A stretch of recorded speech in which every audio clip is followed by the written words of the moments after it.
Well, good evening, everybody, and welcome to the Monday night edition of the People Show. I think we're having some sort of feedback here issues.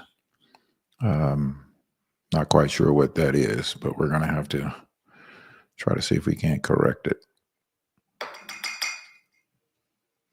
Let's see if we can't correct. Okay.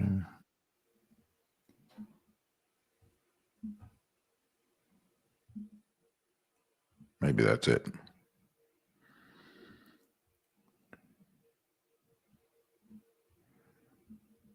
All right. Did we do it? I think so. Hope the audio is okay. I'm getting some sort of feedback myself. Anyway, I want to welcome everybody to the program. If we are having a audio situation here, I'm not sure which one it is.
All right.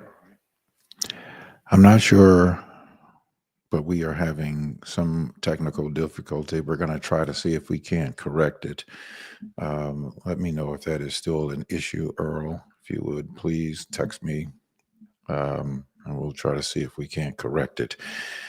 In the meanwhile, I want to welcome everybody to this Monday night edition of the People Show, and hope that you all had a great King Day celebration, remembrance, honoring Dr. Martin Luther King. Today is the day that we corporately observe the life, the legacy, and the remembrance of the work that Dr. King advocated for, and to recharge ourselves so that we know and remind ourselves of that great work. For me, I think that it is hypocritical for us to go through ceremonies, rituals, reminding ourselves and remembering, if we are not going to continue engaging in that work. Every single one of us. I did have, my producer was supposed to send them, but I haven't received them, but we were going to look at some of the speeches, and one of my most favorite speech that of many of the body of work that Dr. King exposited to us was the speech that he did on April the 4th of 1968, which talked about the drum major experience. And in talking about the drum major experience, he reminded us that we have to be careful that we have to be careful of this instinct of wanting to be appreciated in the body of work that we do, everybody. And that could skew the work that we are doing and the work that needs to be done, because we're looking for pat on the back or for people to speak nicely about us, about the work that we're doing, and wanting to be elevated. And that is okay in perspective, he says. Oftentimes throughout that message, he reminded us to be very careful about looking and seeking for gratification. And in our looking for gratification, we need to be extraordinarily careful that we don't skew the gratification for the work and the importance of the work that we need to do. So today was a day of remembering, a day of celebrating, a day of honoring and reflecting, and then recharging ourselves and doing an introspective look as to what it is that we are doing and what it is that we should be doing. It was also a day of mourning because to the antithesis of the character of the body of work of Dr. King, there was an installation of the antithesis of what the values is proclaimed to be of this country and many of us. And there was installed a convicted felon, one who has been found to have sexually assaulted someone, one who violated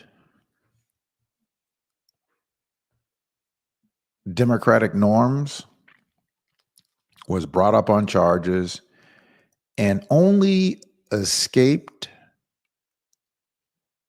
the day in court where they would be found accountable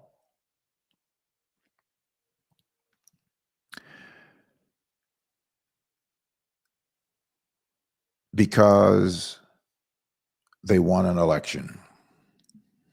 And that was the purpose and the mission of getting back into office. So for me, it's a day of mourning. There are many people who voted for that under the disguise that they believe that this con artist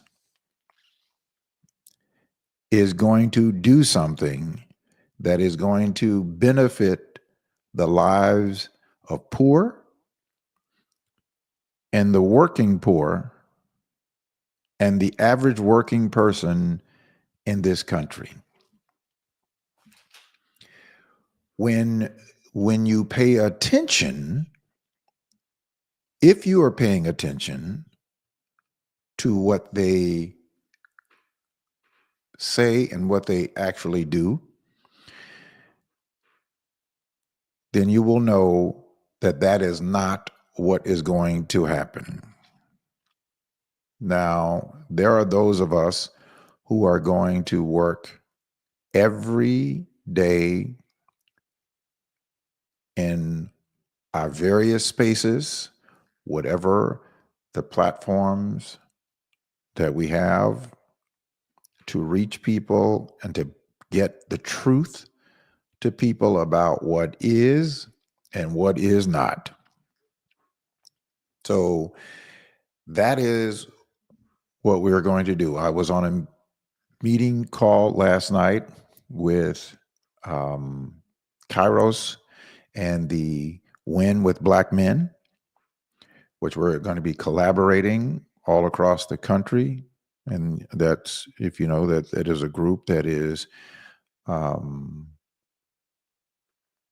led by, or certainly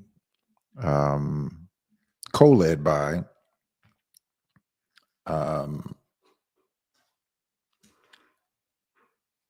Kambari Sellers, Roland Martin, and Khalil, his name escapes me.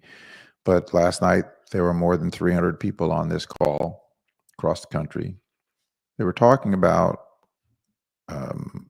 economic health, but in our economic health is inextricably tied to our political participation and being able to finance our causes and people that we are going to be supporting, selecting, and slating for public office. The work continues on. Now, so what those of us have committed to doing is making sure that you get the truth of what is. Get the truth of who's doing what and who is not doing.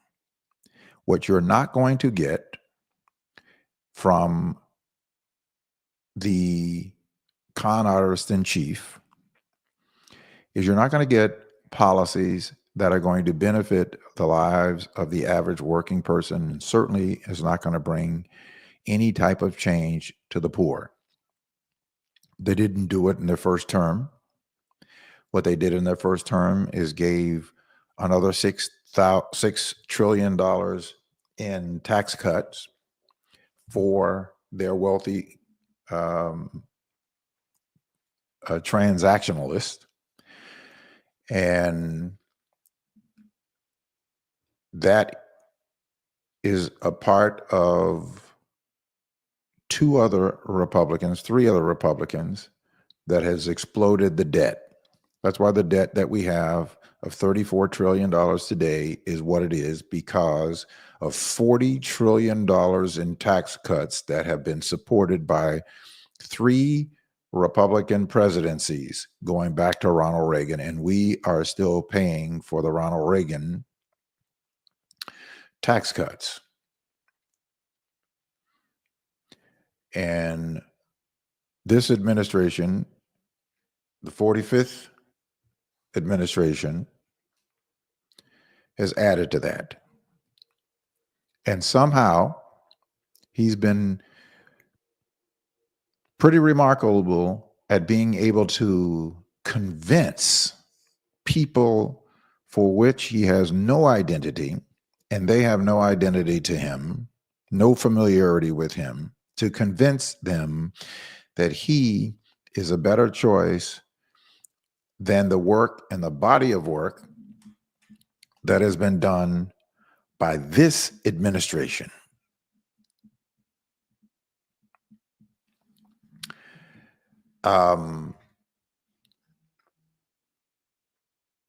Or I should say the previous administration, because we now have a new administration. And I am going to constantly remind you of what the Biden-Harris administration has put forth, because policies on a national level, they take time to roll out, and they take time to really take root. So many of the policies that are going to be rolling out over the next several years, the current administration, the current Khan in chief had nothing to do with it. He has nothing to do with the strength of the economy that exists right now and that is going to continue to get better. He has nothing to do with the infrastructure and the economic development and manufacturing that is happening and is going to be continuously to grow.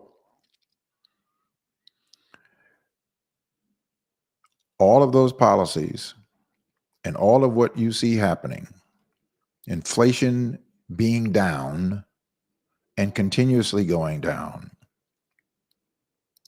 wages up, those indices are a direct result of the policies of the head down, hard work that the Biden-Harris administration, along with a Democratic Congress, worked to put forth in place, that we are going to continuously see the economy get better, notwithstanding something that the current Khan in chief will do to blow that up. And people will get, and he will take credit for it, as he did in his opening remark, talking about the golden age of America started today. It started long before he got there. And he is in his seat of grift and grifting, and had them all in the room with him, his co-grifters. And for those black folks who thinks that he is a friend, of course, he thanked you today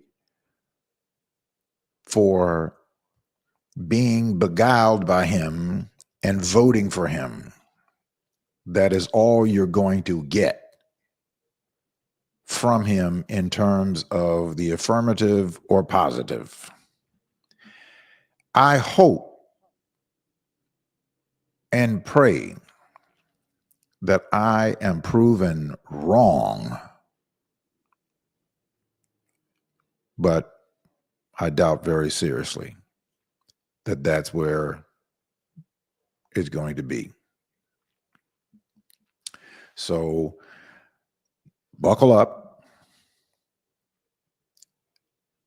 for the ride, but more importantly, let's get focused on making sure that we do the work that we need to do to advance the efforts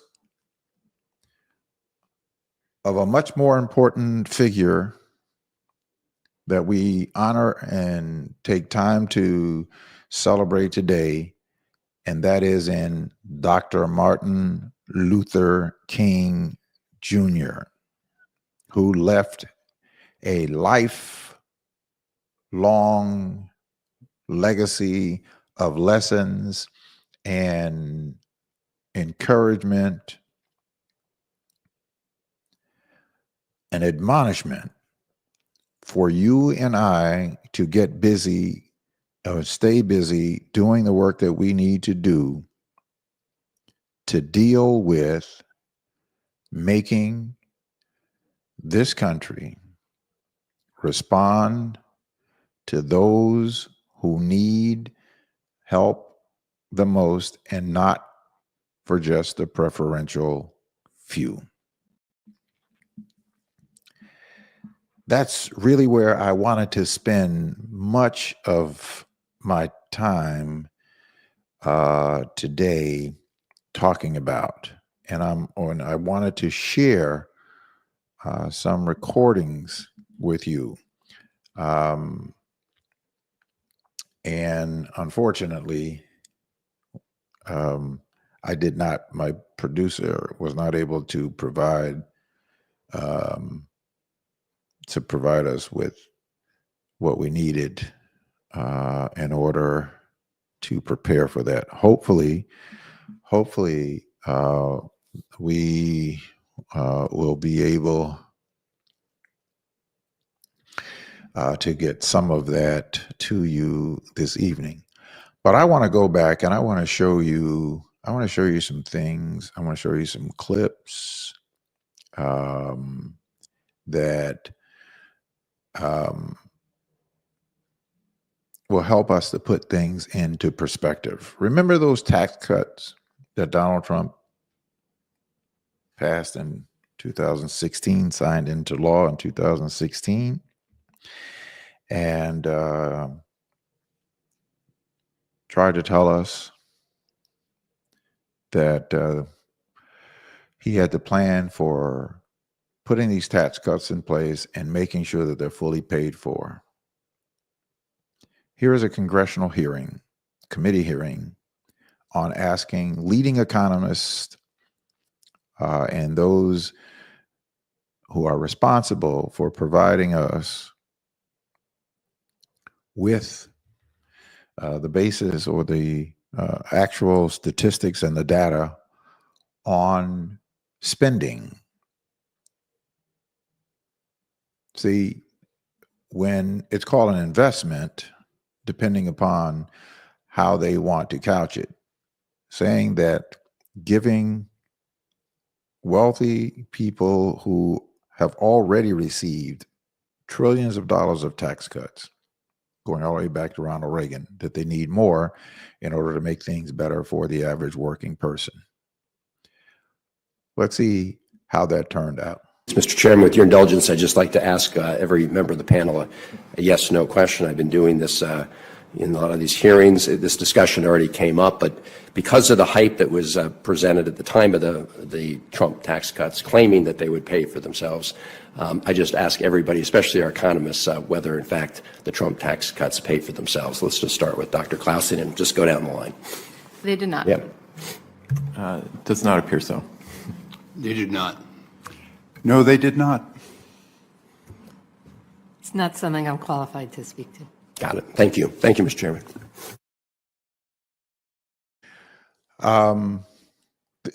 You know, these are people, notwithstanding the one person who was not in a position to do it. These are economists who helped us to understand the state of those tax cuts, which, you know, mounted up to be somewhere around $2 to $6 trillion. And then you had all these Republicans who were exploiting their talking points about how bad the economy was. Now, here is Trump's own appointed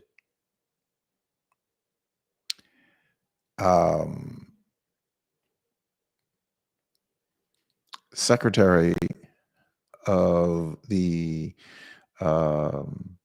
Feds, who is telling us about the condition of the economy and the importance of immigration and how migrants, as people would like to refer to them, participate in helping our economy. We're going to remind you of this all along so that you understand. Now, this is coming from a Republican appointee by Trump, who in a 60 Minutes interview is helping us to understand the condition of the economy during the Biden-Harris administration. What are the important factors that cause the labor market to stabilize? One was just a return of workers. Several million people were just gone from the labor force for whatever reason. Many of them didn't want to go back to their old jobs because of COVID or because they just didn't want to be. They had moved on with their lives. So there was a desperate shortage of workers. And what happened is we expected people to come right back into the workforce in 2022. They mostly didn't. And then we thought, well, maybe that's not going to happen. And then it happened in 2023. We had a combination of rising labor force participation in prime age workers. And we also had, with that, we had a resumption of immigration. So there was really no immigration net or very little during the pandemic. But in 2023, we saw immigration move back up to the levels that would have been normal before the pandemic. And those two things together made a real difference in labor supply. So it's really a supply story. That's the main thing I would point to. Why was immigration important? Because immigrants come in and they tend to work at a rate that is at or above that for non-immigrants. Or immigrants who come to the country tend to be in the workforce at a slightly higher level than Americans do, but that's largely because of the age difference. They tend to skew younger. Why is immigration so important to the economy? First of all, immigration policy is not the Fed's job. We don't set immigration policy, we don't comment on it. I will say over time, though, the U.S. economy has benefited from immigration, and frankly, just in the last year, a big part of the story of the labor market coming back into better balance is immigration returning to levels that were more typical of the pre-pandemic era. The country needed the workers. It did. So, I think we have located what the problem was in getting that feedback, and so I hope that it is clearer to you now, and in terms of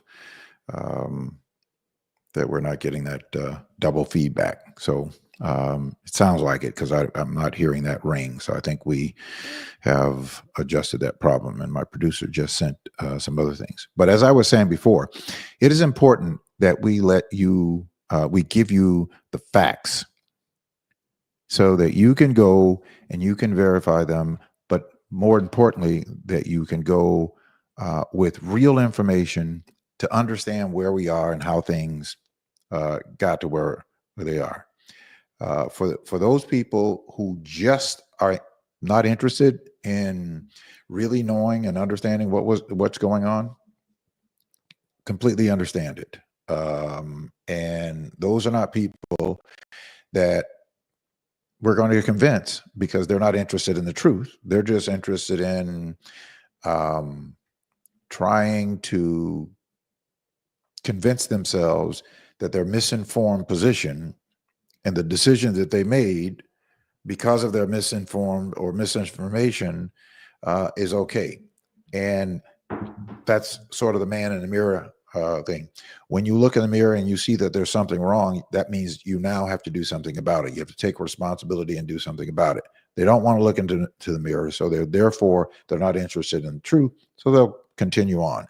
To those people, it's unfortunate, but reality is whatever they decide it to be for them. But the truth is the truth. And as I always remind us, that your feelings are not facts and your thoughts are not the truth. The truth is the truth, and facts are the facts, regardless. Now, if you're telling me,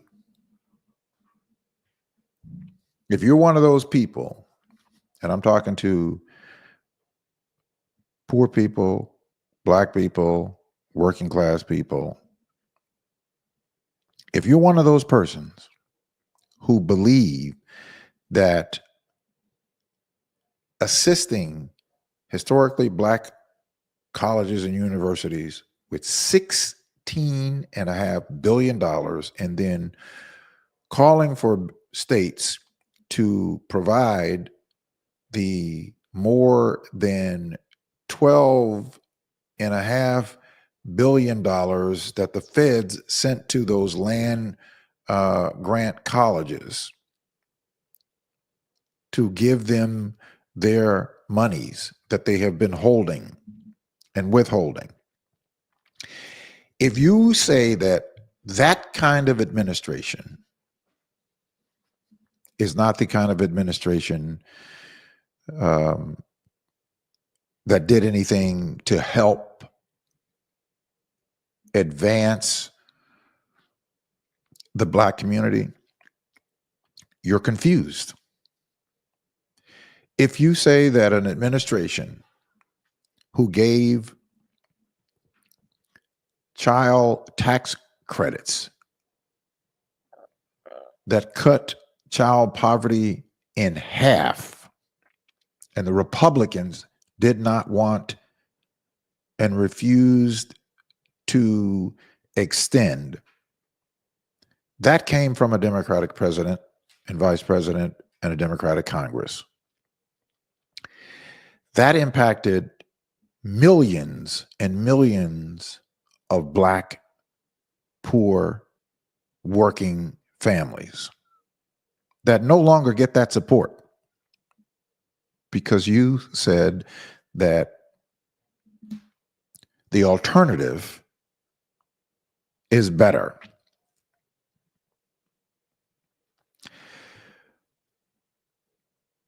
Thousands, millions of Black businesses are thriving as a result of the SBA and the director, Isabella Casillas Guzman, who had records applications and funding for Black businesses quadrupled over the past 4 years.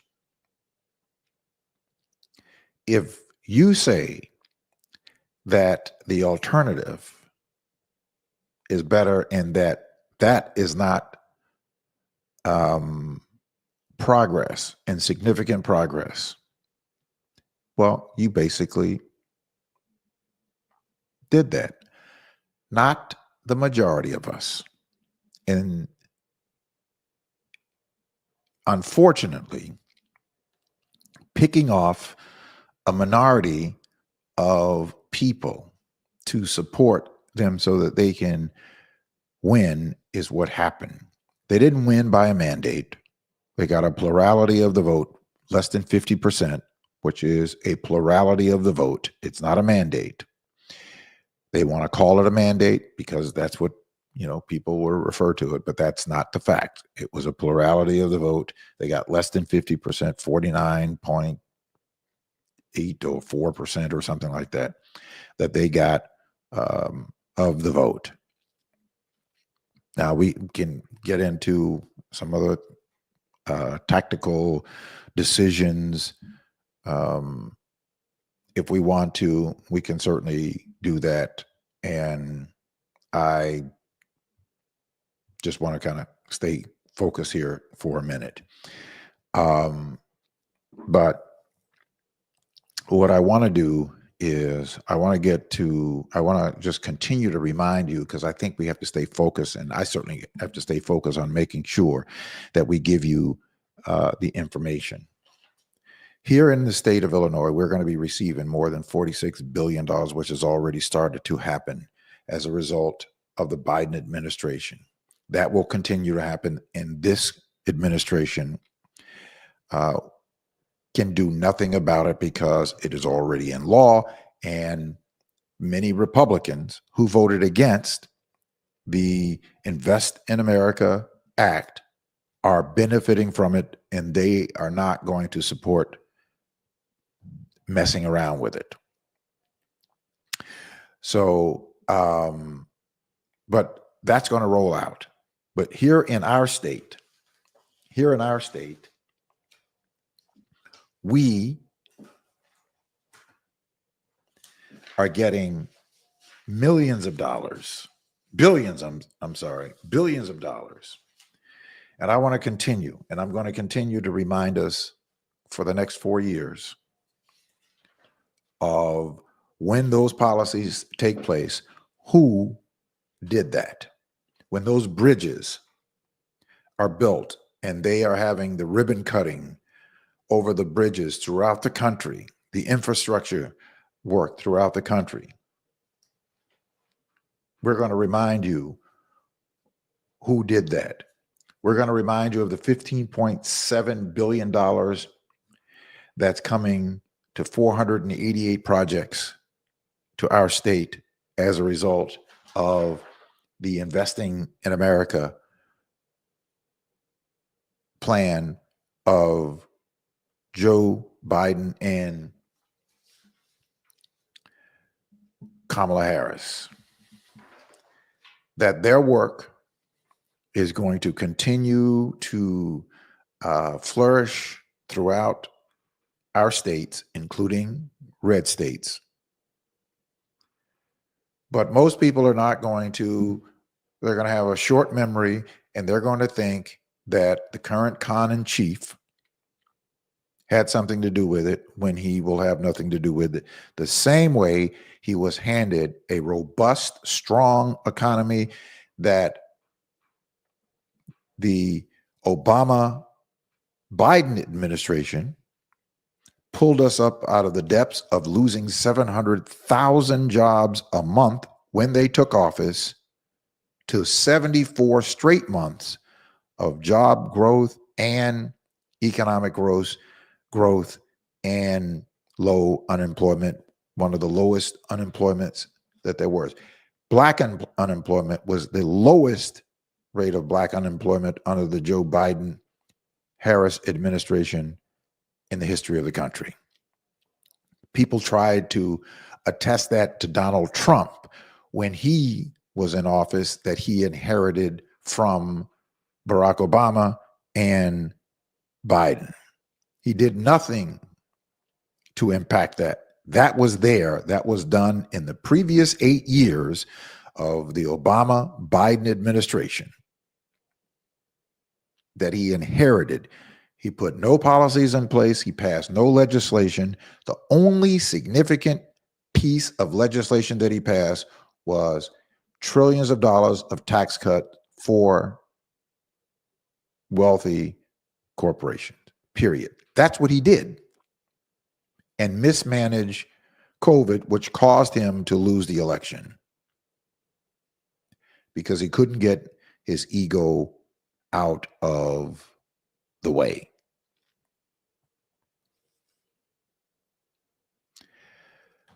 So,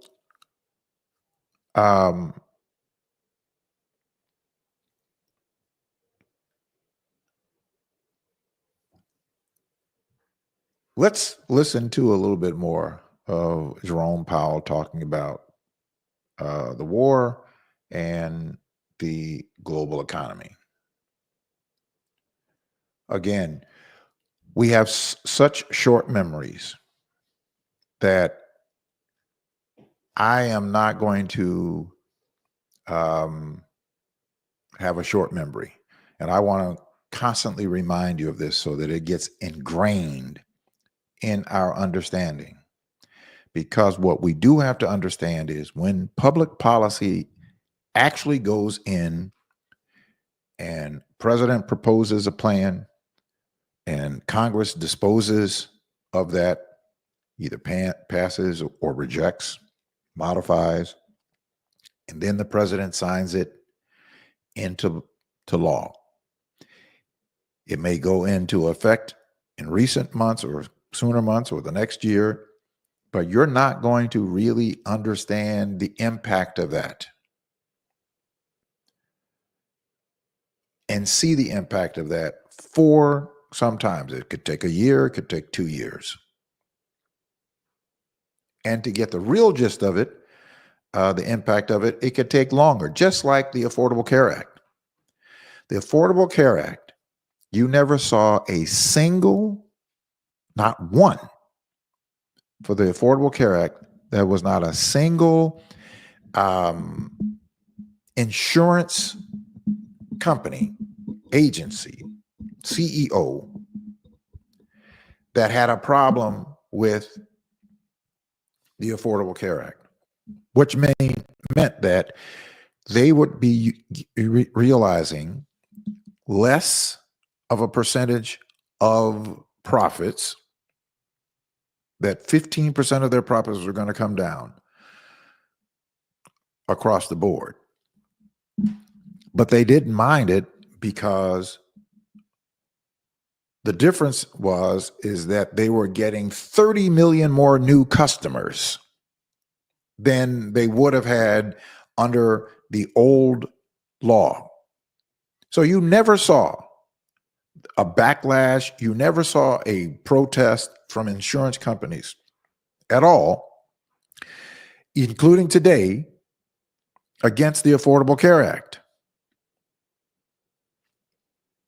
But you had Republicans who, in their normal fashion, whenever it's a Democratic administration or there's any policies to help poor and working class people, Republicans owned by corporations and oligarchs and billionaires, their job is to oppose it. The same way that they took a vow in the Caucus Room restaurant on January the 20th, 2009, at the same time that President Obama was being inaugurated. They didn't even go to the inauguration. They were in the Caucus Room restaurant. Mitch McConnell, Jim DeMint, Newt Gingrich. They were all in the Caucus Room restaurant taking a vow at the time of the inauguration to make President Obama a one-term president. And that vow was that we have to oppose every piece of legislation, whether it helps our constituents or not. We have to oppose it.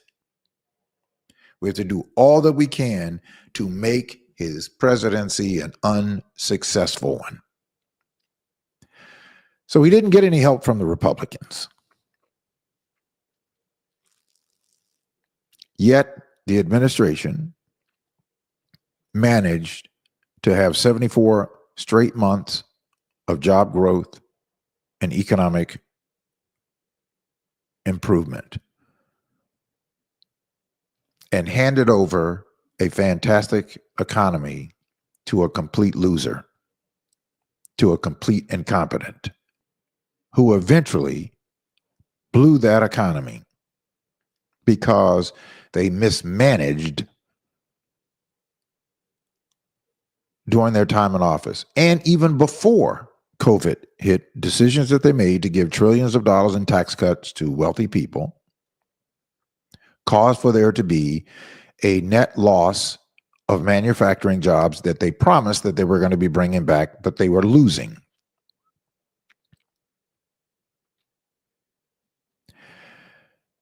And then mismanaged COVID, which caused a greater economic problem. Now, they were not the cause of COVID. COVID was not Republicans or Trump's responsibility or fault for happening. That's not where his fault lies. His fault lies in mismanaging and misinformation and allowing for disinformation to become a distraction and an inhibitant from people doing what they need to do to save more lives. We could have saved more lives. We could have lost far fewer people if the president had only managed it as he should have. We could have had significant fewer people die from COVID because of some weak idea that he saw of himself, really, because it was not a concern for the country. It was his concern for whatever it was that had nothing to do with benefiting the people of the United States of America.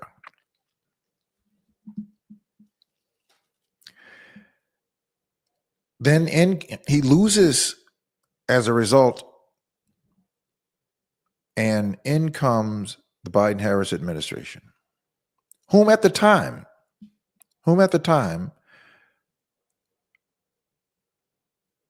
I was not expecting to see the kind of performance or to be a witness of the kinds of performance that came out of the Biden-Harris administration. These are some of the things that came out of that administration. Talking about right here in Illinois, where we are. These are some of the projects that are coming to Chicago. Chicago Union Station will receive a total of $94 million across 2 projects for the upgrades to its passenger rail platforms.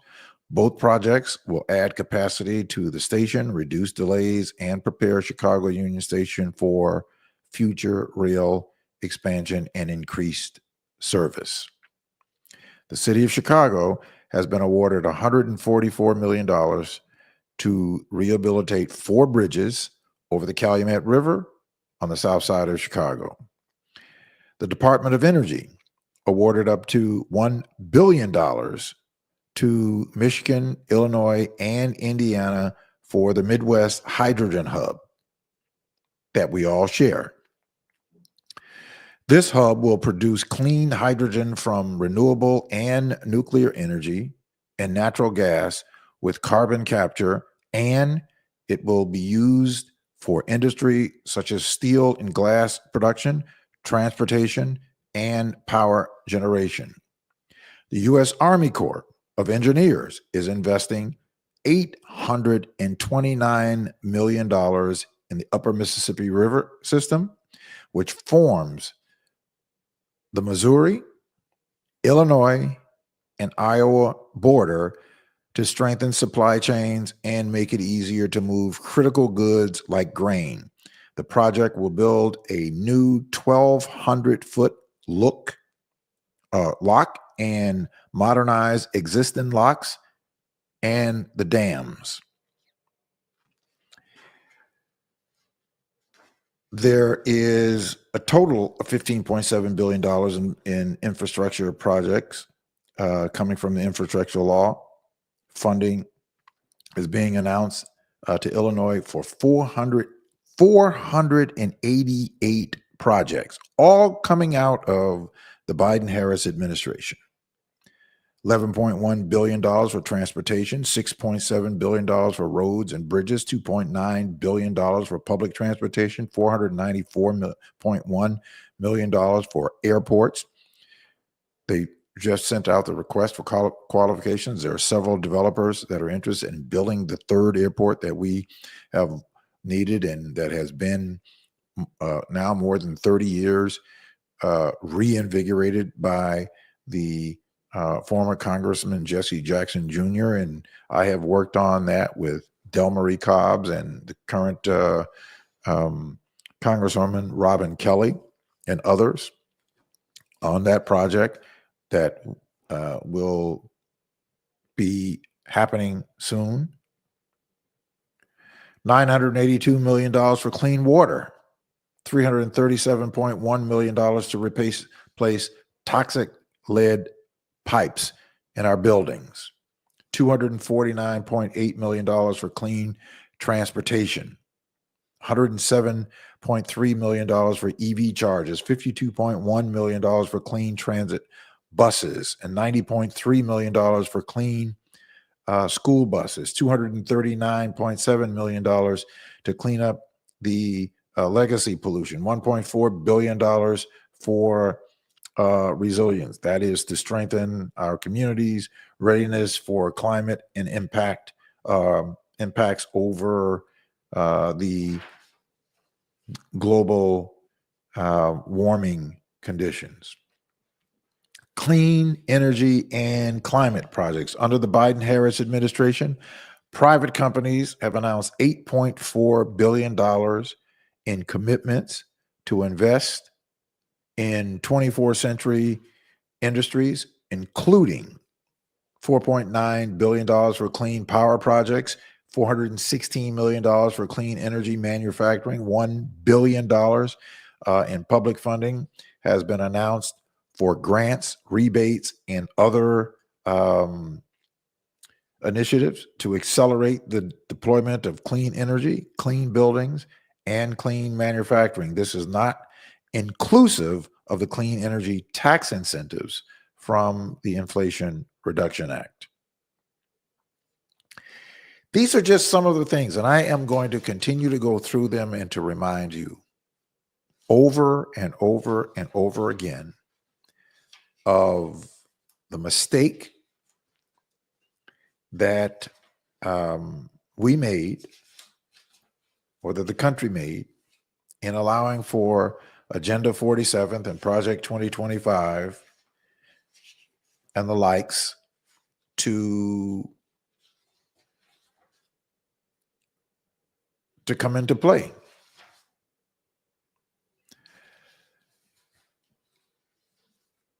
I want to remind us of the policies that put forth that are benefiting Black communities. And these are reports that come from the United States Treasury Department, which releases reports on historically equitable economic recovery plans and programs. And then they looked at the equitable economic recovery from the pandemic and how that impacted Black communities. So it is, and I'm going to continue to stay on this, and we're going to continue to expose the con that got elected again. Also to expose where our lack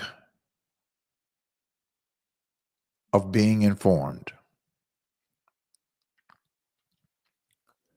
because we, for several reasons, it's not just one reason or another, but there are several. I understand people being frustrated and suggesting when you are not informed, and certainly when you're not willing to read, you're not willing to do the research to get the facts, it's very easy for you to tether yourself to the gossip that titillates and with your feelings. Because remember, your feelings are not facts. Your feelings are emotions that just want to be satisfied, but they're not facts. So just because you feel something does not mean that it is a fact. And just because you think something does not mean that it is a truth. You have to get the truth. And you have to be open to the truth.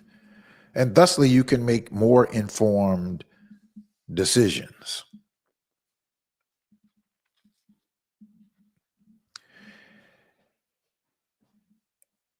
And the one thing that you have to do is not allow yourself to go down a pathway, to go down a road where your credibility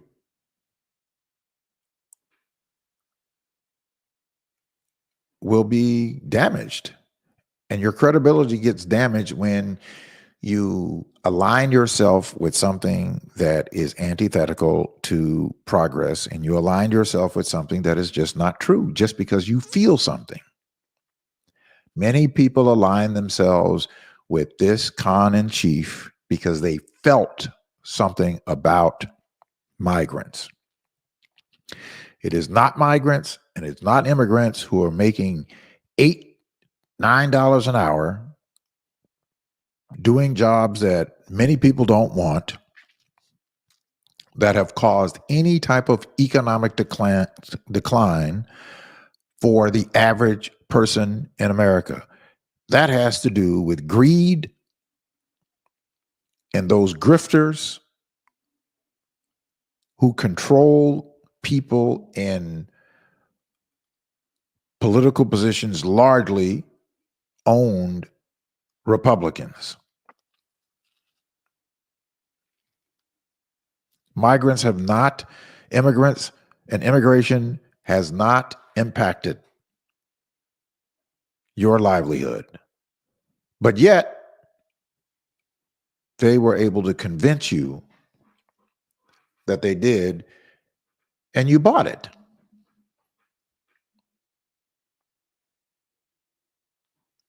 And they got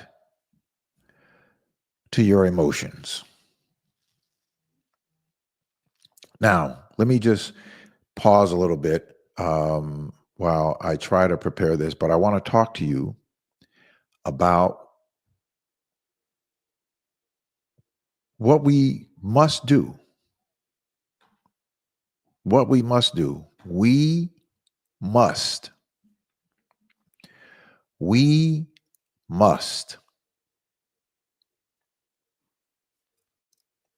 I'm going to say it again. We must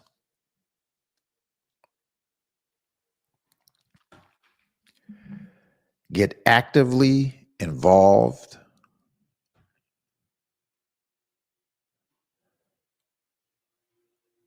in our local politics. And in order for us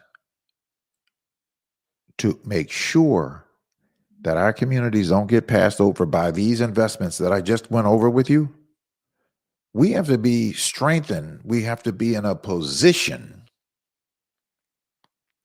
to make sure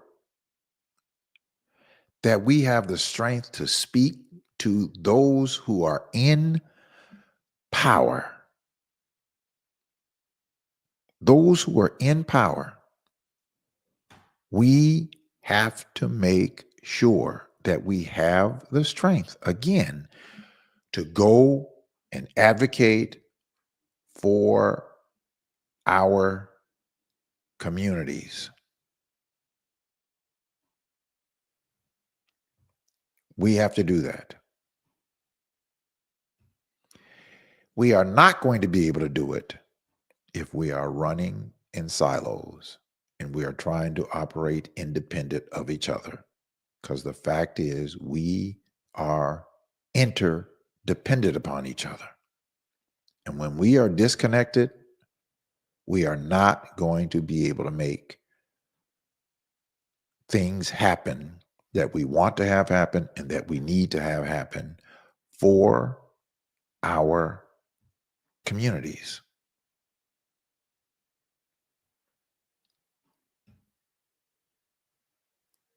That is going to be incumbent upon us. Dr. King came to Chicago. And Dr. King said, when he came to Chicago, after he came to Chicago,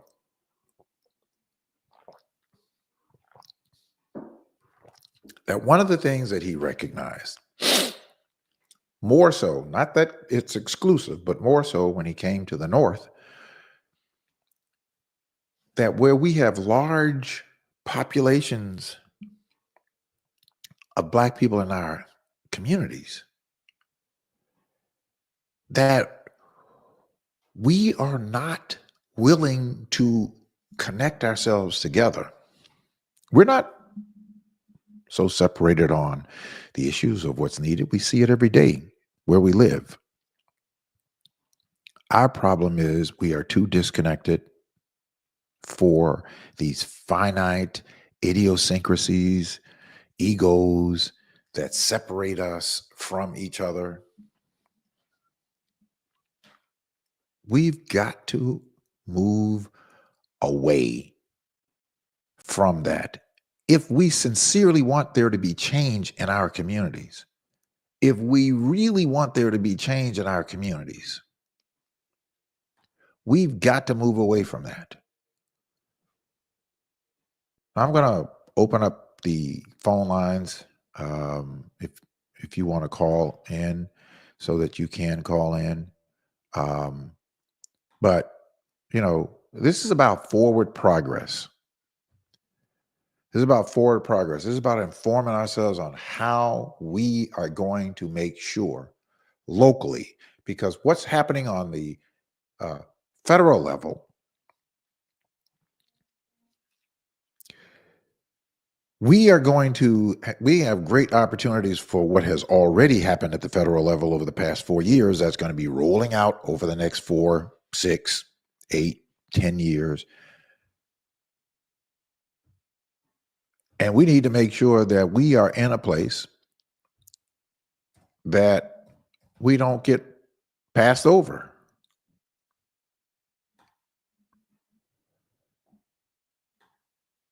We can't take the attitude that we have all these black people in political positions. We have to hold those people accountable. We have to force them to do what it is that we want to have done. We have to do that. We have to make that happen. It doesn't happen in a vacuum. And it doesn't happen just because somebody who looks like us are sitting there. It happens because you and I get active and get involved, organize to go and make the kinds of demands to make sure that our communities are included in what it is that I just went through with you. And I'll go through with it again and again and again so that we get it. And if we get passed over, guess whose fault it will be? It will not be anybody else's but ours, because we didn't do what we needed to do. Not for me, but for all those other people who need opportunity, all those other people who want a career, a good paying career that they can start with a great salary and retire from, to take care of their families, buy a home, buy a car, take their family on vacation, have a savings, have some investing so that they can prepare for their children's future, strengthen the economy in our communities and strengthen the businesses in our communities. You strengthen that by having a stronger work base and an expanded work base.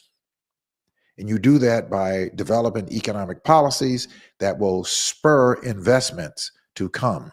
And so we need to have the investments to come. So we need to make sure that the people that we have elected to office, that they are instituting and advocating and drawing businesses here in our region, in our communities, so that people from our communities can take advantage of those career positions.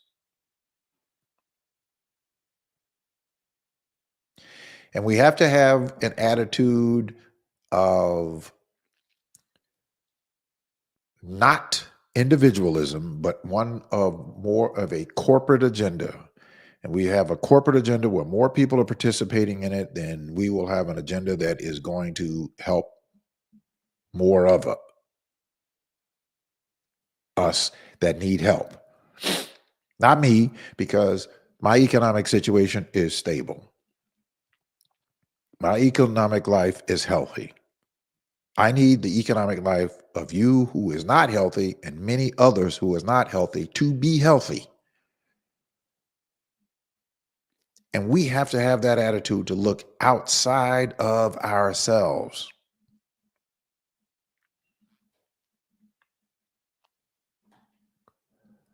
To look outside of ourselves.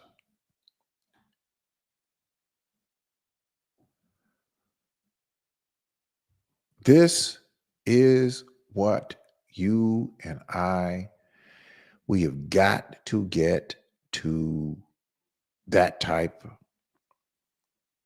of attitude. We got to get to that type of attitude. I told you about, and I want to play some of those clips, see how much about I may be able to get to tonight, because again, it is important. I want to play maybe a couple of clips from Dr. King and the drum major instinct that he did on February the 4th, 1968.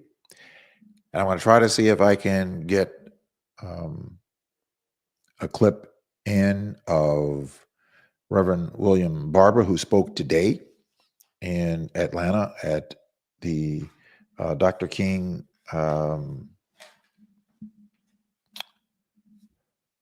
commemorative celebration.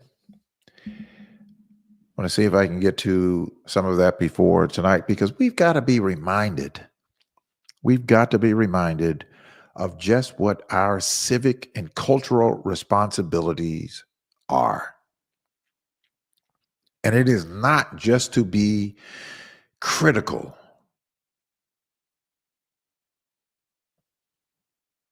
of and criticizing without having the benefit of any real information. Oh, yes, we have to ask critical questions. We have to ask critical questions of the people that we have in place to represent the larger interest. And the importance of that is because they are responsible for redistributing all of our billions of tax dollars that we pay into, that we literally put into a governmental bank, if you will, for investments. And I don't think that it would sit well with you that you go to work every day and you get paid at the end of a week or 2 weeks, and you hand your money over to an institution for your benefit, and they say, I am going to take the money that you have earned and I'm going to invest it for the interest of somebody else. I don't think that you would stand for that. As a matter of fact, I'm sure you wouldn't stand for it. That you're going to take your paycheck, you go put it in the institution, and you go to that institution and you have a certain amount of money that you put into a savings. You have some that you put into a checking account. But the banker says you go to get your money that you have put for your well-being. And the banker says, well, no, we decided to use it for someone else. I don't think that that will go over well with you at all. Well, that's essentially what we're doing with our government here locally, whether it be in our cities, in our villages, at the state level. That's precisely what we are doing when we are not making or putting ourselves in the positions to make the demands for those persons who are responsible, that we have entrusted with these positions, and we entrust our contribution, our tax dollars to, that they take our tax dollars and they're investing them disproportionately somewhere else.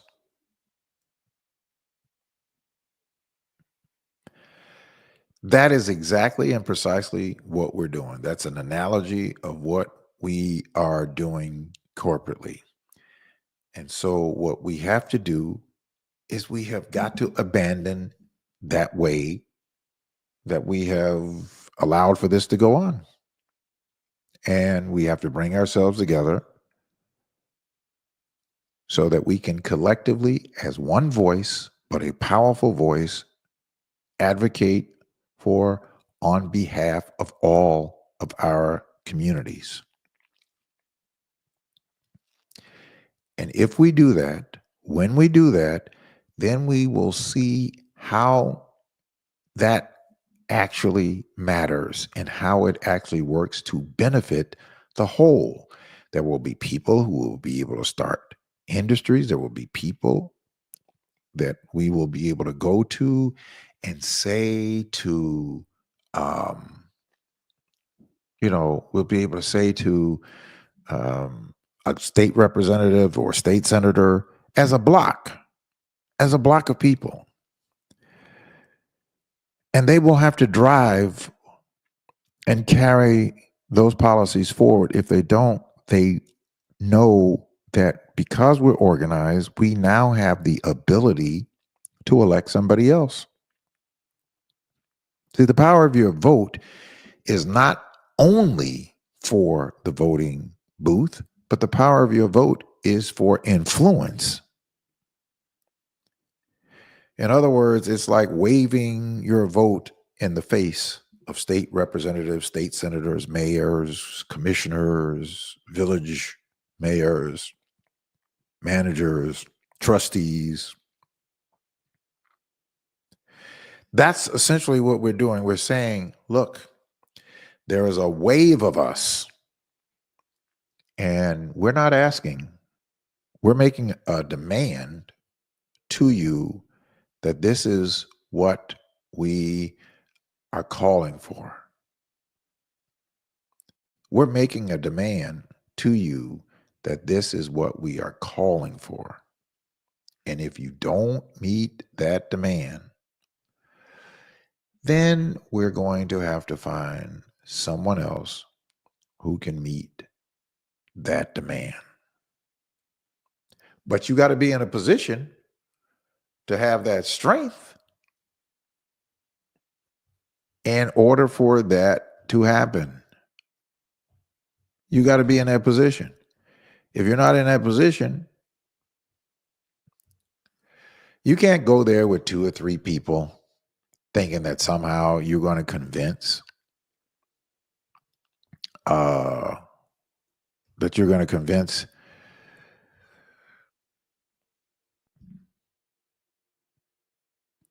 a state rep or a state senator or governor or mayor. They're going to say, well, you only represent 2 or 3 people.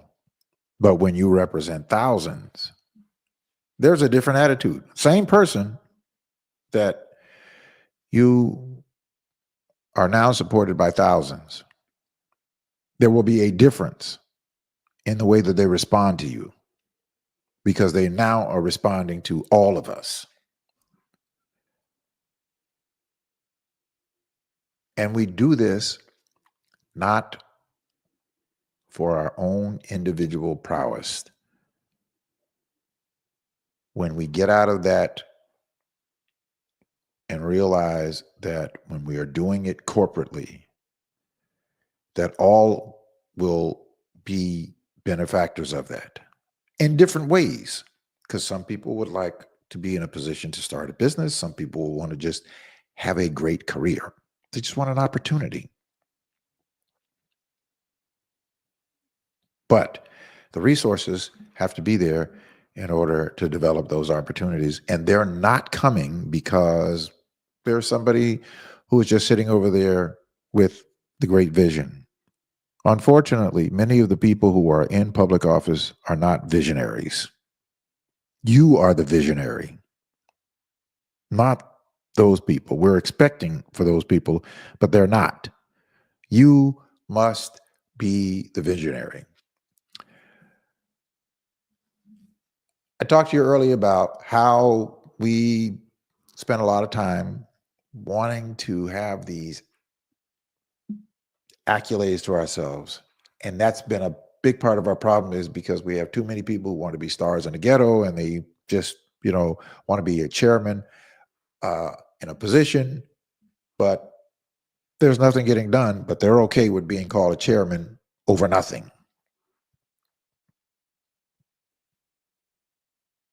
The position and the title is nothing if that doesn't translate into doing something that is going to elevate the conditions that are not healthy for our communities, when we elevate those negative conditions in our communities, when we elevate people and put people into healthier positions to provide for themselves, as a result of those investments, then we impact the negatives. Violence is decreased, crime is decreased. Crime is not going to be decreased by more policing. Crime is going to be decreased by investing in people so that they have an opportunity to provide for themselves. That's how we do away with the negatives, by making sure that we create opportunities for those who don't have them. That is something to look for being important about, that when you're able to participate into helping others elevate their lives, to serving others. This was a speech that Dr. King did April the 4th, 1968. So I want to make sure that we spend some time in this program highlighting the positive and reminding ourselves of what you and I, the responsibility that you and I have to carry the work forward that the foundation of so many, Dr. King and those who have come before them,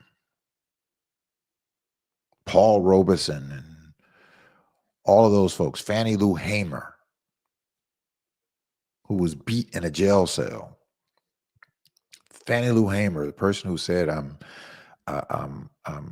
sick and tired of being sick and tired.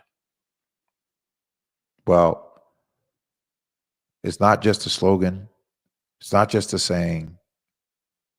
We need to be sick and tired of being sick and tired. And we need to get up, bridge ourselves together, and make it happen. Here's Dr. King, April the 4th, 1960. This morning I would like to use as a subject from which to preach the drum major instinct. The drum major instinct. And our text for the morning is taken from a very familiar passage in the 10th chapter as recorded by St. Mark. Beginning with the 35th verse of that chapter, we read these words. And James and John, the sons of Zebedee, came unto him, saying, Master, we would that thou shouldest do for us whatsoever we shall desire. And he said unto them, What would ye that I should do for you? And they said unto him, Grant unto us that we may sit one on thy right hand and the other on thy left hand in thy glory. But Jesus said unto them, Ye know not what ye ask. Can ye drink of the cup that I drink of, and be baptized with the baptism that I am baptized with? And they said unto him, We can. And Jesus said unto them, Ye shall indeed drink of the cup that I drink of, and with the baptism that I am baptized withal shall ye be baptized. But to sit on my right hand and on my left hand is not mine to give, but it shall be given to them for whom it is prepared. And then Jesus goes on toward the end of that passage to say,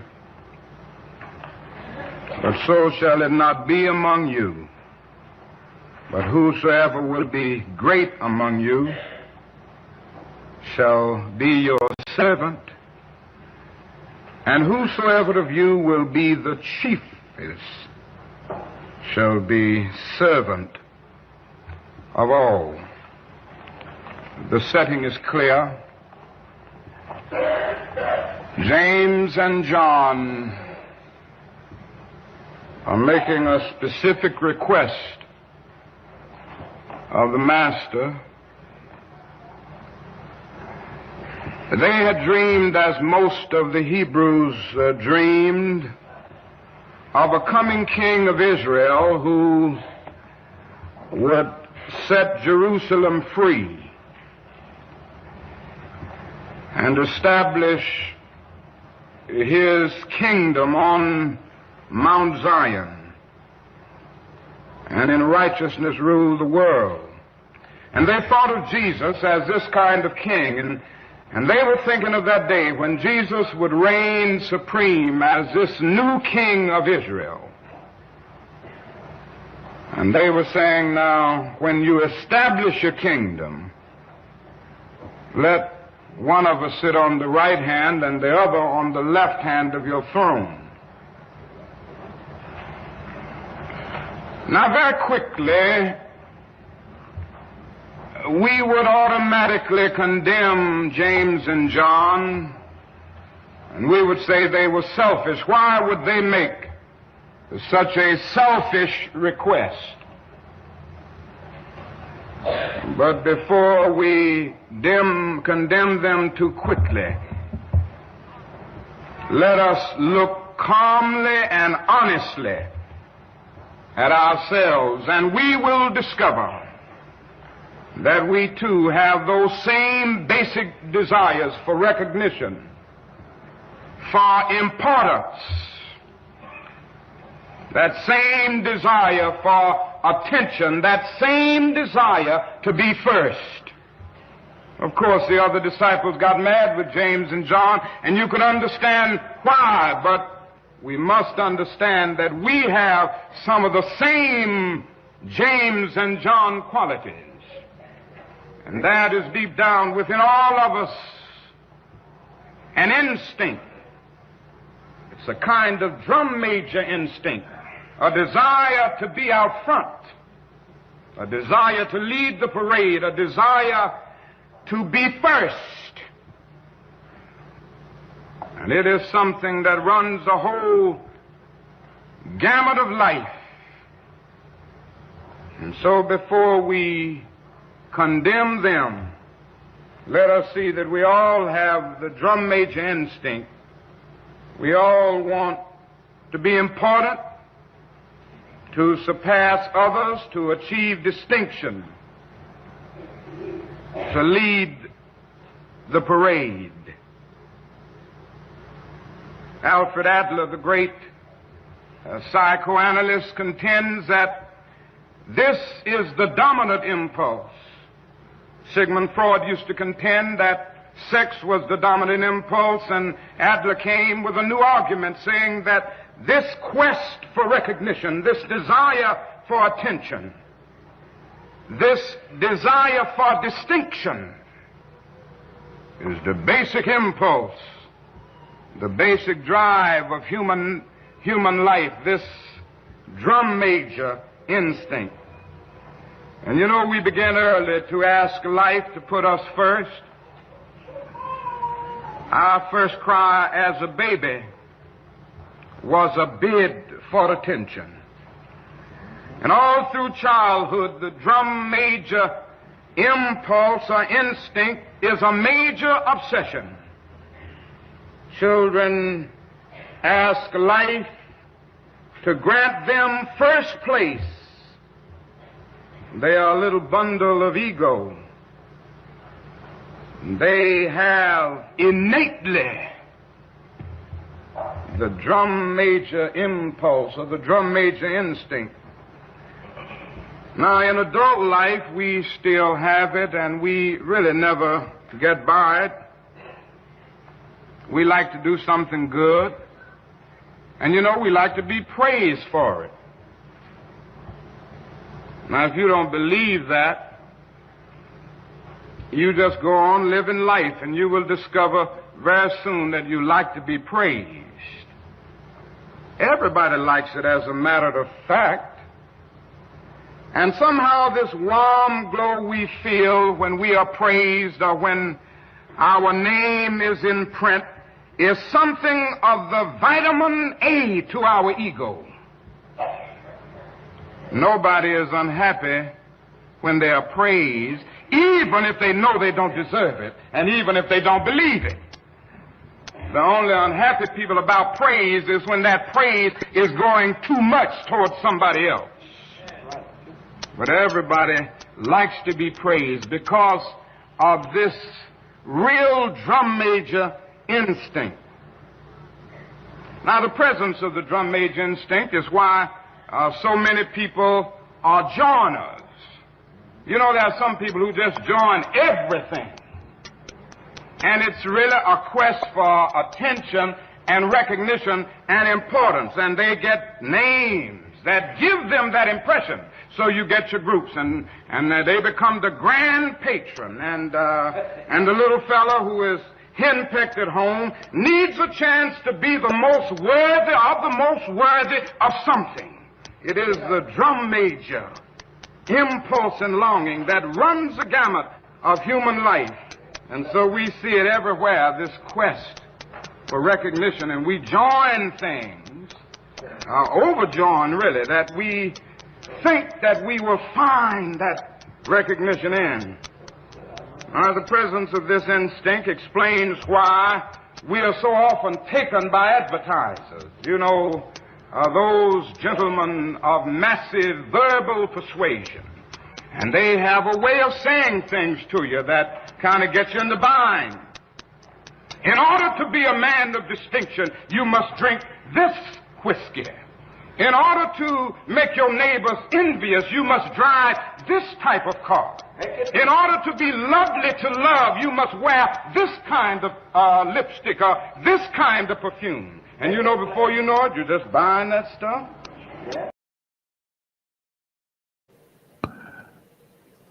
All right, so this is a great lesson for us, and it's a great reminder. It's one of, again, one of my favorite speeches, and it was reminded of me by a former deacon of mine, but I think it helps us to put it into perspective. And we need to be reminded of these things, and because, and of course, you know, Dr. King, there are times that we listen because they want us to hear about the dream, right? That's what they familiarize us with. But there is some greater context to his messages, and this, as I said, is one of my favorite because it's one of those, especially for those of us who are in service, and for those of us who may not be in service, and hopefully that it will compel you to get in service, but also put and realign those of us who are in service and why you are in service. Not for it to be a moment for you to get caught up in being recognized for the work. If you continue to do the work and you are making a difference for people, yes, all of us like to be recognized, but don't get caught up in it. Don't be confused by it, is what Dr. King is admonishing us through this message. Here's part two. That's the way the advertisers do it. I got a letter the other day, and it was a magazine coming out, and opened up, Dear Dr. King, as you know, you are on many mailing lists, and you are categorized as highly intelligent, progressive, a lover of the arts and the sciences, and I know you will want to read what I have to say. Of course I did. After you said all of that and explained me so exactly, of course I wanted to read it. But very seriously, it goes through life. The drum major instinct is real. And you know what else had happened that causes happen to happen, it often causes us to live above our means. It's nothing but the drum major instinct.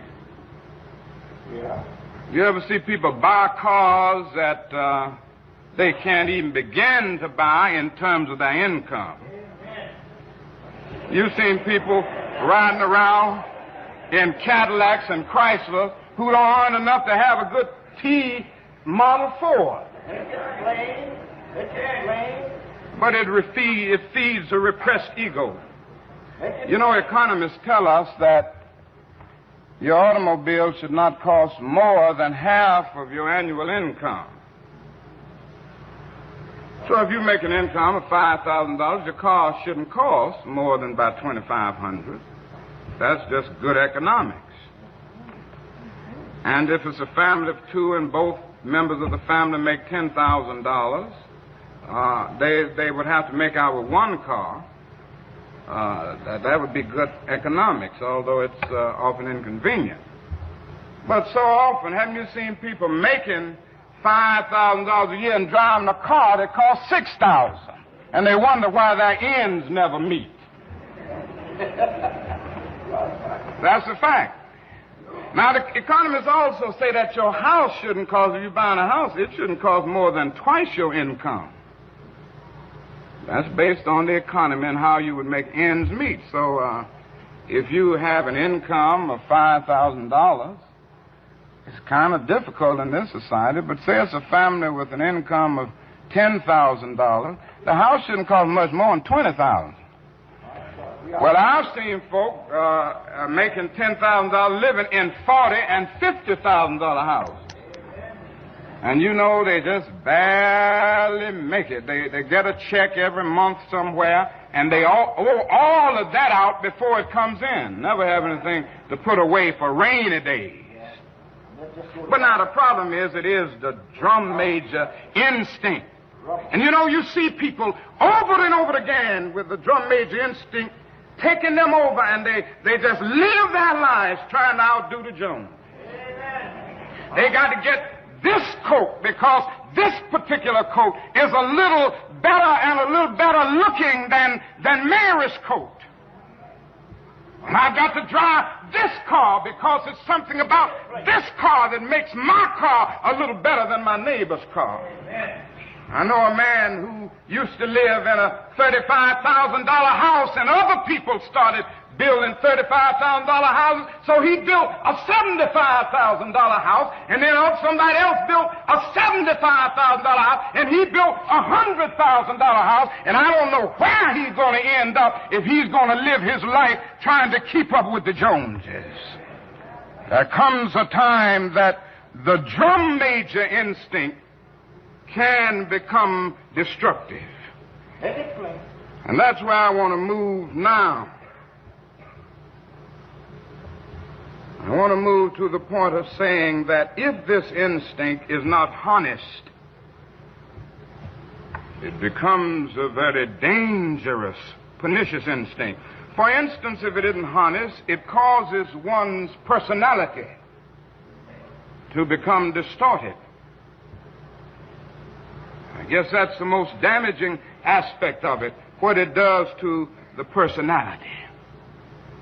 If it isn't harnessed, you will end up day in and day out trying to deal with your ego problem by boasting. Have you ever heard people that, you know, and I'm sure you've met them, that really become sickening because they just sit up all the time talking about themselves. And they just boast and boast and boast.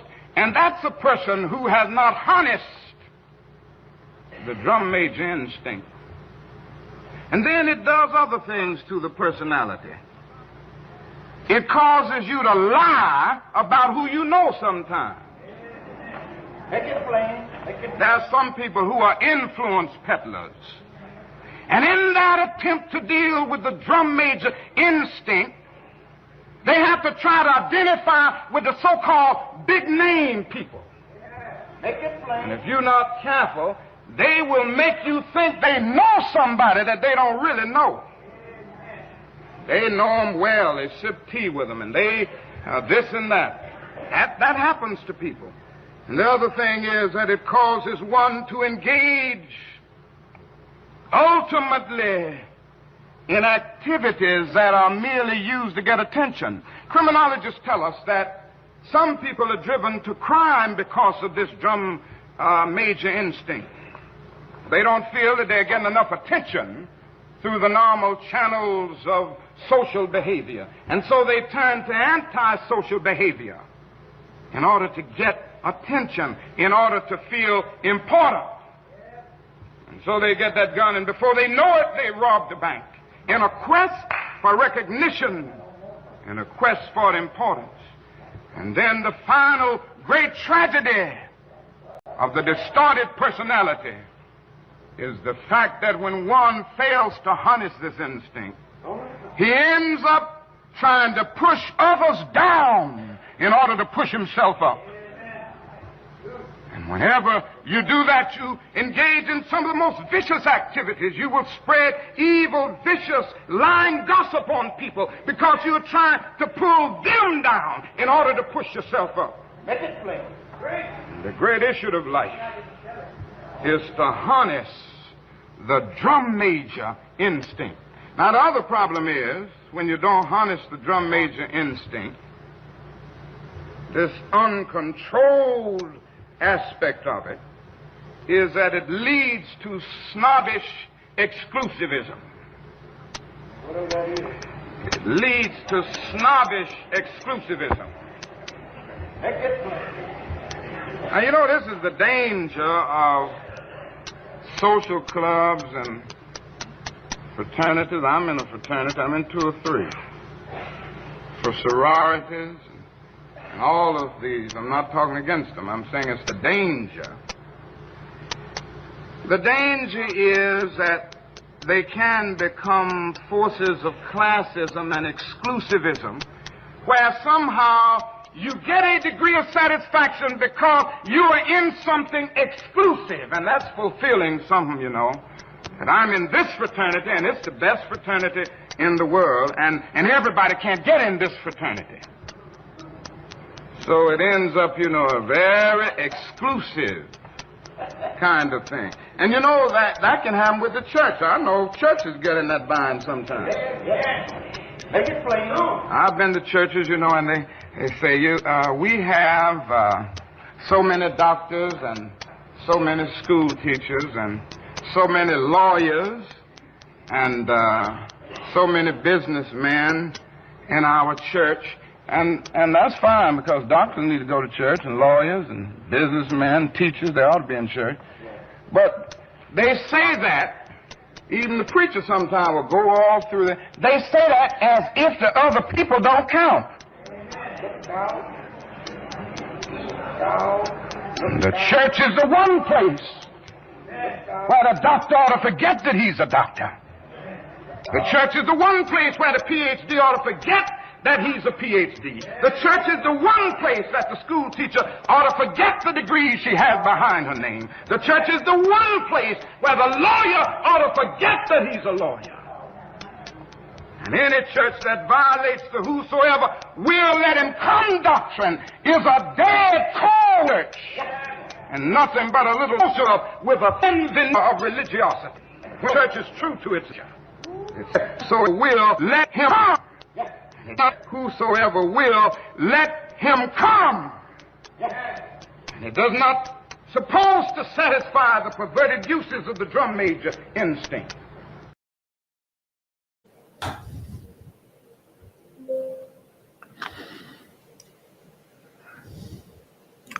Got one more for you. That's the way the advertisers do it. I got a letter the other day, and it was a magazine coming out, and opened up.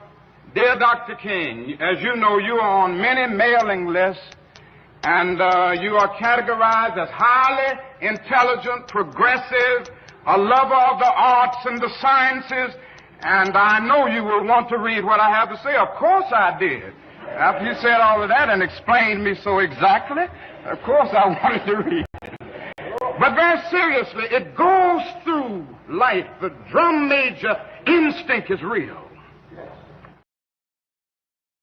All right, so yeah, that was a clip that we heard. That one. I've got a couple of other clips for us, but today, as we reflect and we remember Dr. King, um, that was one of his speeches that you rarely hear, and of course, for some strange reason, the only ones that we hear are the "I Have a Dream," which is a powerful, powerful speech. But I like to listen to a body of his work, as well as some others who were involved and currently involved. You know, one of the people that I listen to, in fact, a lot is Reverend William Barber, Matt Cain Carter, who was a very formidable teacher and speaker. He was the pastor of the Mount Olive Missionary Baptist Church down in Fort Lauderdale, Florida. Comes out of Louisville, Kentucky. He was one of my Christian educators in back starting in 2000. So for several years, I would go to conferences, and he was my lecturer. He was a very profound activist for social justice. William Barber, who I've not had the opportunity to meet. All of these are great voices and people who are doing great work. But you and I have to continue that work together. Mike, let's talk. You have my number. Give me a call tomorrow or even later on this evening. We can have a conversation about your thoughts and working together. But more of us coming together to work together, we can get things done, get things implemented that we want to have implemented, get things and stop those things that are antithetical to the growth and improvement of our communities.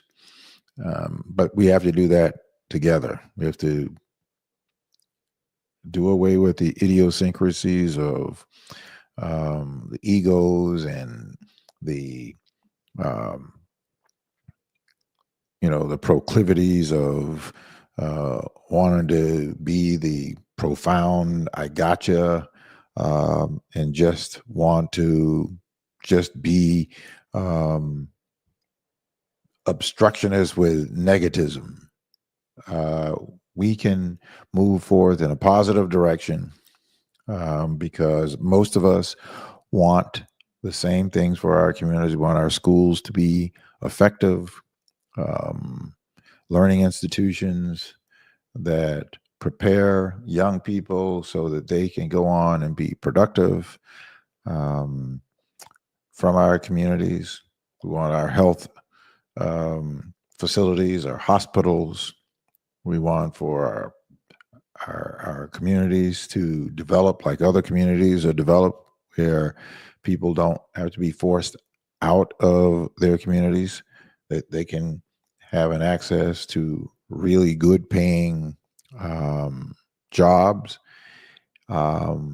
We want all of that for our communities. So, but that's going to require for us to work together.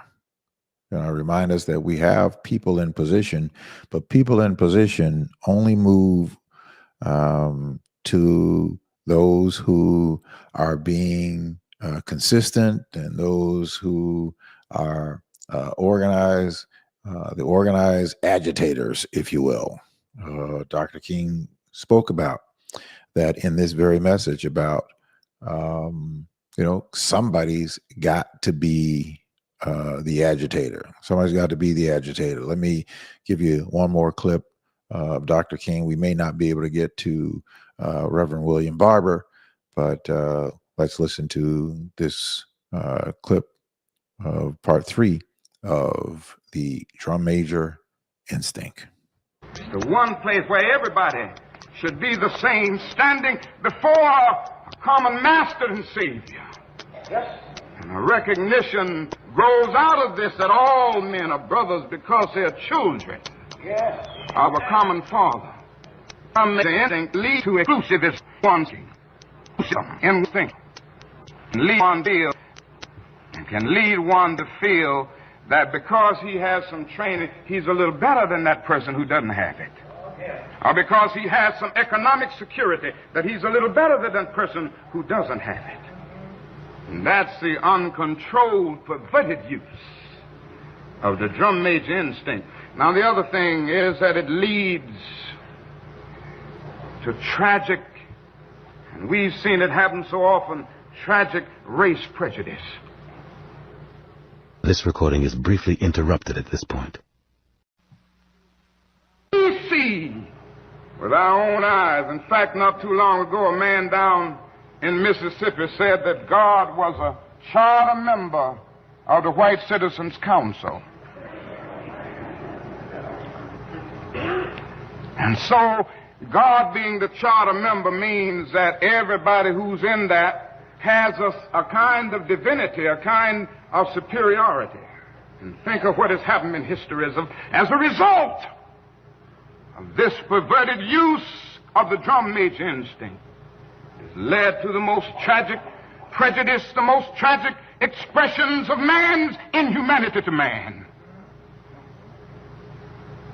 The other day I was saying, I always try to do a little converting when I'm in jail.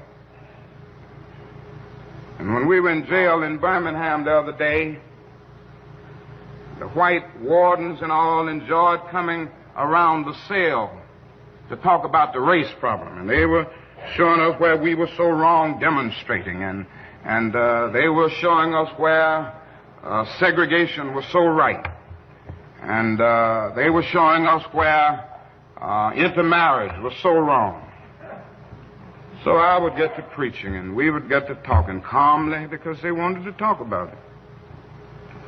And then we got down one day to the point, that was the second or third day, to talk about where they lived and how much they were earning. And when those brothers told me what they were earning, I said, now, you know what? You ought to be marching with us. You just as poor as Negro.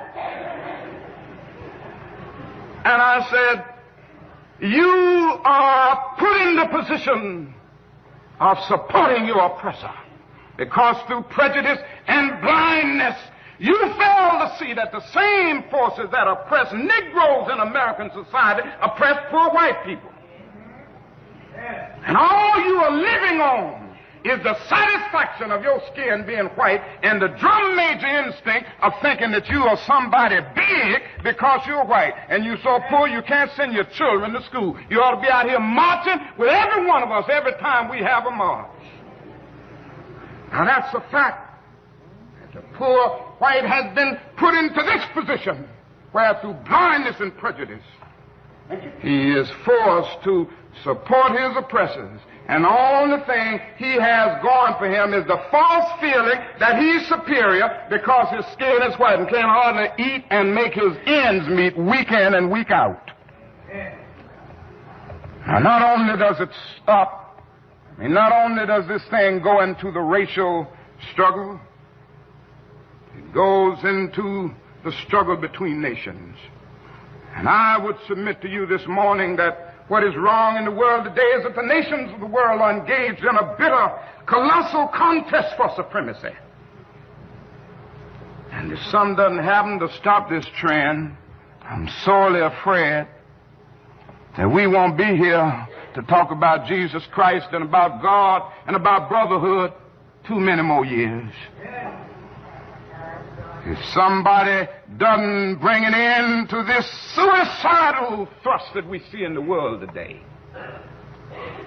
none of us are going to be around because some Nobody's going to make the mistake through our senseless blunderings of dropping a nuclear bomb somewhere, and then another one is going to drop. And don't let anybody fool you. This can happen within a matter of seconds.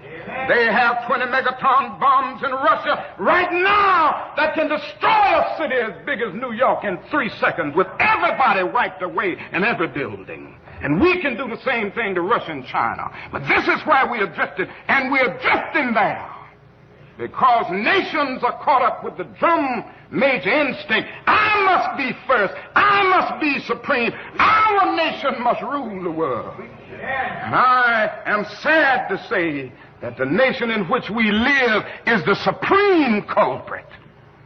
And I'm going to continue to say it to America, because I love this country too much to see the drift that it has taken. God didn't call America to do what she's doing in the world now. God didn't call America to engage in a senseless, unjust war as the war in Vietnam. And we are criminals in that war. We've committed more war crimes almost than any nation in the world. And I'm going to continue to say it. And we won't stop it because of our pride and our arrogance as a nation. But God has a way of even putting nations in their place. The God that I worship has a way of saying, don't play with me. He has a way of saying, as the God of the Old Testament used to say, the Hebrews, don't play with me, Israel. Don't play with me, Babylon. Be still and know that I'm God. And if you don't stop your reckless course, I'll rise up and break the backbone of your power. And that can happen to America. Every now and then I go back and read Gibbon's Decline and Fall of the Roman Empire. And when I come and look at America, I say to myself, the parallels are frightening. We have perverted the drum major instinct. But let me rush on to my conclusion, because I want you to see what Jesus was really saying. What was the answer that Jesus gave these men? It's very interesting. One would have thought that Jesus would have condemned them. One would have thought that Jesus would have said, you're out of your place. You're selfish. Why would you raise such a question? But that isn't what Jesus did. He did something altogether different. He said in substance, oh, I see. You want to be first? You want to be great? You want to be important? You want to be significant? Well, you ought to be. If you're going to be my disciple, you must be. But he reordered priorities. And he said, yes, don't give up this instinct. It's a good instinct if you use it right. Yes. It's a good instinct if you don't distort it and pervert it. Don't give it up. Keep feeling the need for being important. Keep feeling the need for being first. But I want you to be first in love. I want you to be first in moral excellence. I want you to be first in generosity. That is what I want you to do. And he transformed the situation by giving a new definition of greatness. And you know how he said it? He said, now, brethren, I can't give you greatness. And really, I can't make you first. This is what Jesus said to James and John. You must earn it. True greatness comes not by favoritism, but by fitness. And the right hand and the left are not mine to give. They belong to those who are prepared. And so Jesus gave us a new norm of greatness. All right, there was one more clip there, but I think there was a couple of things that he pointed out in that last one. And I remember when I was doing the program with Charles Thomas, that he had done some traveling, and of course, I remember when I went down to the first time that I'd gone down to Mississippi, and even in some areas in rural, Illinois, where he pointed out, as Dr. King pointed out, that in having a conversation with some poor white people, their conditions were just as bad. But yet they were blinded by their bigotry and blinded by, their superiority in terms of their race, not realizing or really focusing that their condition was just as bad. And I remember Charles Thomas saying, he was like, if there is some way that we can connect with those people, and in other words, it's conditions. It is conditions that people have to focus on, and then understanding what we have to do to change those conditions. And the only way that we are going to do that is that we have to amass ourselves together. We have to drop some of these other ideologies that's keeping us from using the strength and the power that we really have to change these conditions. And I'm not saying that it is going to be a cakewalk to do it, but I am saying it will be easier for us to make it happen if we use the tool. The one tool that we have is our collective body of putting ourselves together, getting more of us to decide that we are going to work together for the betterment of our broader conditions of our communities. And that will elevate and lift everybody in whatever the areas are. But that can only happen by a decision. And it has to be a decision that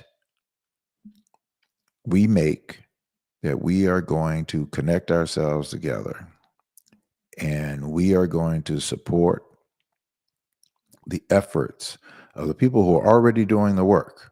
Now, we're not talking about changing anybody from doing the work that they're doing. What we're talking about is supporting that work and making that work have a stronger representation.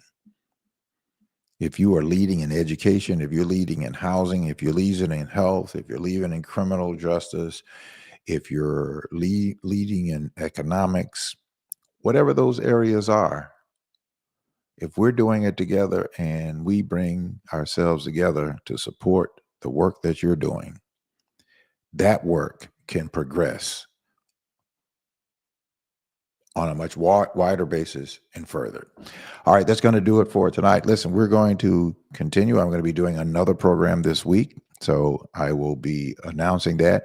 We're going to look at some more of the clips of Dr. King, and we're also going to look at some of the work that Reverend William Barber has done on the Poor People's Campaign. I want to thank you all for tuning in to this Monday night's edition of The People Show on intellectualradio.com, Facebook, YouTube, and or Instagram, that is. All right, so I'll see you all right back here next week at the same time on intellectualradio.com. Stay tuned.